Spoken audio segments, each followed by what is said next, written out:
Welcome back. तर आजचा vlog थोडा वेगळा असणार आहे कारण आज मी या व्लॉगमध्ये शेअर करणार आहे काउंटर टॉप क्लीनिंग आणि ऑर्गनायझिंग।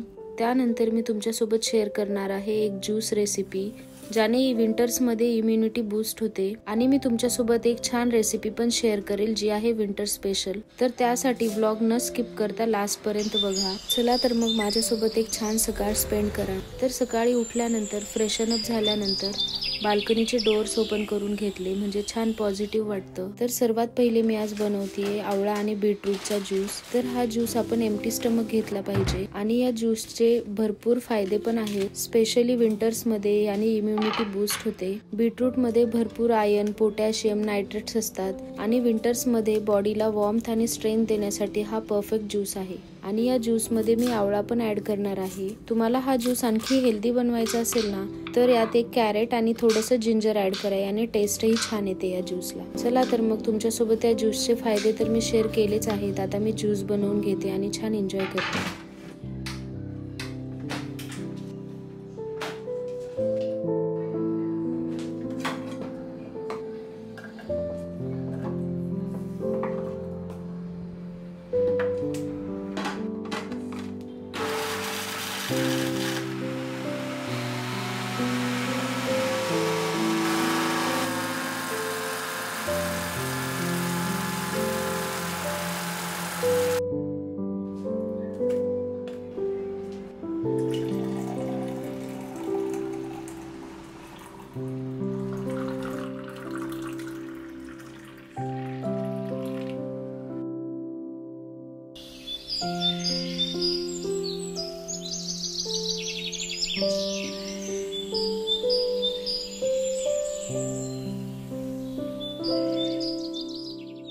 तर आज मी लंच मध्ये बनवते आलू पराठा।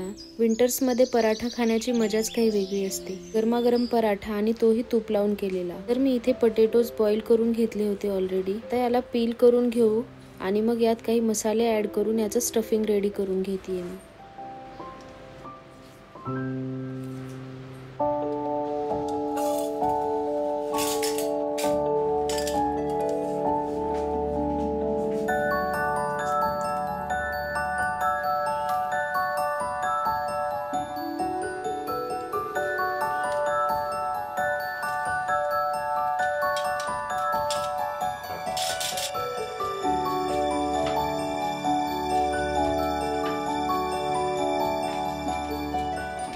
तर पोटॅटोज मॅश करून घेतल्यानंतर मी आता त्यात टाकून घेते काही मसाले। एकदम बेसिक मसाले जातात त्यात, म्हणजेच रेड चिली पावडर, हळद, धने पावडर, थोडंसं जिरा पावडर आणि थोडासा चाट मसाला पण ऍड करायचा आहे आणि छान चटपटीत टेस्ट येते आपल्या पराठ्याला। आणि हवा असेल तर गरम मसाला, याने छान टेस्ट येते। आणि इथे मी ऍड करते कसुरी मेथी आणि कोथिंबीर आणि मग याला छान मिक्स करून घ्यायचं मीठ टाकून आणि बस आपलं स्टफिंग रेडी आहे।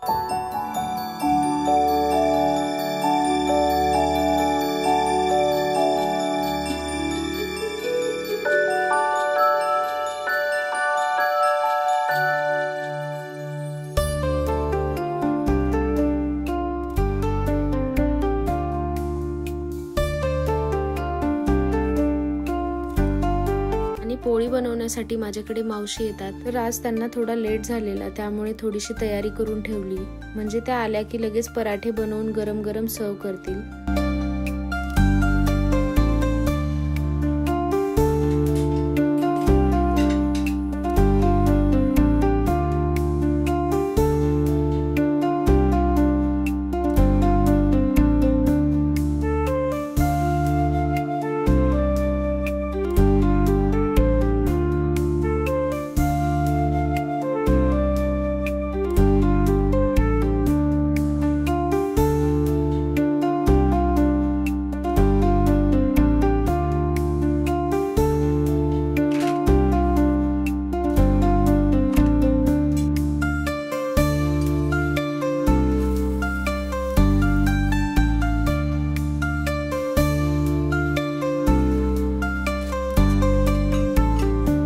पराठे झाल्यानंतर सर्वात पहिले तनुजला सर्व केला।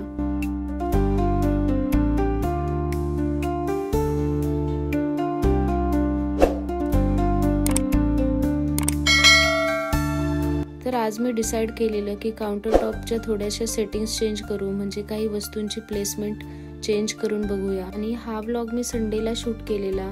युजली मी संडेच्या दिवशी रिस्टॉकिंग करून घेते सगळी, तर मी ते तुमच्यासोबत पुढे शेअर करणारच आहे. त्यासाठी व्लॉग लास्ट पर्यंत बघा. तर माझ्याकडे या केन बास्केट्स होत्या, मी या बेडरूम मध्ये यूज करत होते. तर आज मी या बास्केट्स किचन मध्ये यूज करणार आहे, म्हणजे काही चॉपिंग बोर्ड्स आणि या इथे ज्या तुम्ही वस्तू बघताय ना, तर त्यासाठी मी ही जी मोठी बास्केट आहे ती वापरणार आहे. तर सगळ्यात पहिले मी ही बास्केट काढून घेतली, ज्यात मी पहिले सामान स्टोर केलेलं, आणि छान क्लीन करून घेतला काउंटर टॉप.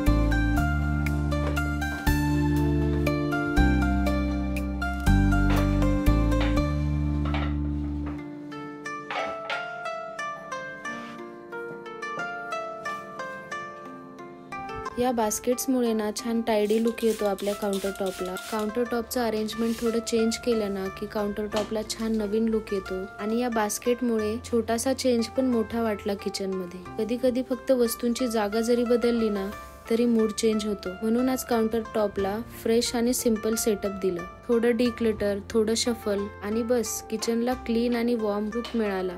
आज काउंटर टॉप ऑर्गनाइज करताना वाटलं small changes make the biggest difference. Routine मध्ये असा छोटासा रिफ्रेश देणं खूप इम्पॉर्टंट असतं, कारण आपण most of the time kitchen मध्ये स्पेंड करतो. आणि काउंटर टॉप नीट आणि क्लीन असला ना की कुकिंगची एनर्जी पण डबल होते.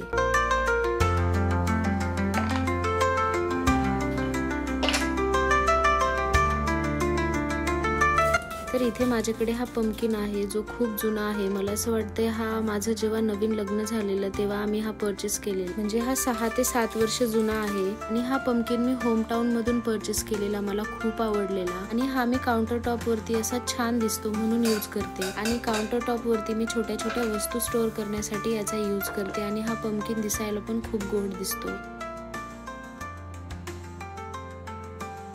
आणि या छोट्या बास्केटमध्ये पण मी काही किचनच्याच वस्तू स्टोअर करून ठेवतेय.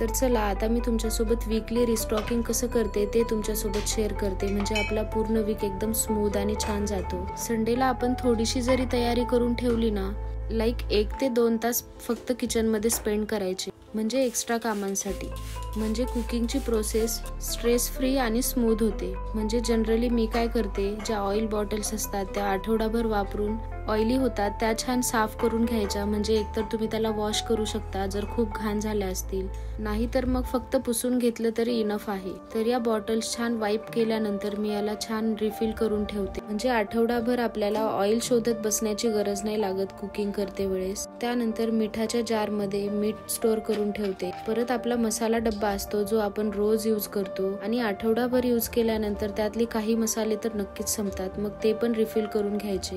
ही खूप छोटी छोटी कामं आहेत, पण हीच कामं जर आपण ऍडव्हान्स मध्ये थोडं प्लॅनिंग करून जर करून ठेवली ना तर काम खूप स्ट्रेस फ्री होतं किचन मधलं, आणि स्वयंपाक करणं एन्जॉय करता येतं. माझ्यासाठी cooking is like a therapy. आणि या सगळ्या टिप्स यूज करून मी माझी कुकिंगची जी प्रोसेस आहे ना ती एकदम स्मूथ बनवते. तुम्ही पण नक्की एकदा या टिप्स फॉलो करून बघा. You will thank me later.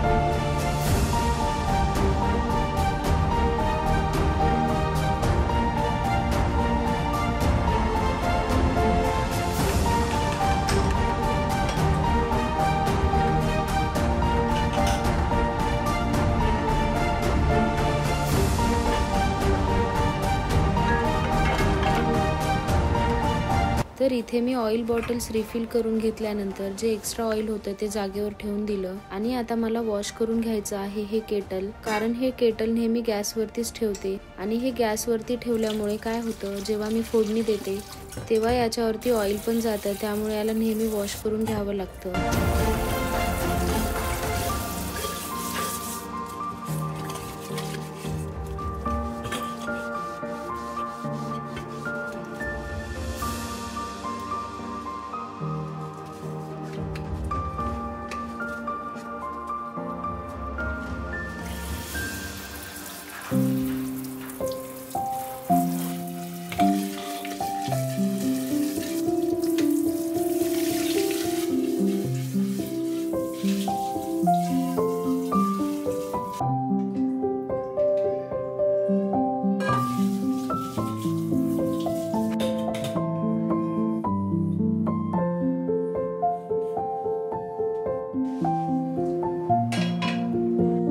तर आजच्या व्लॉगमध्ये एवढंच. भेटूयात एका नवीन व्हिडिओमध्ये. तोपर्यंत बाय.